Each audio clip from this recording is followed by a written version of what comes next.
महाराष्ट्रातील सुप्रसिद्ध कीर्तनकार इंदुरीकर महाराज यांची अनेक कीर्तने आपण पाहिली असतील, ज्यामध्ये त्यांनी मुलींच्या कपड्यांवर वक्तव्य केलं होतं.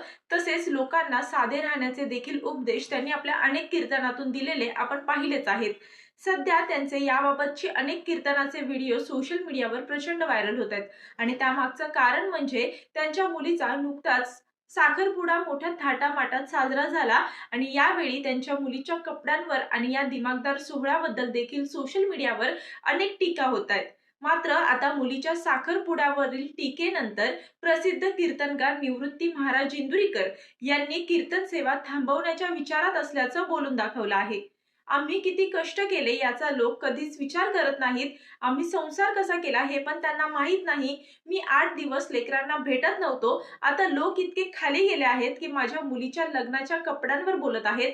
कुटुंबापर्यंत गेलं हे ठीक नाही. त्यामुळे मला अक्कल आली पाहिजे, म्हणून मी आता फेटा खाली ठेवण्याच्या विचारात असल्याचं निवृत्ती महाराज इंदुरीकर यांनी म्हटलं आहे.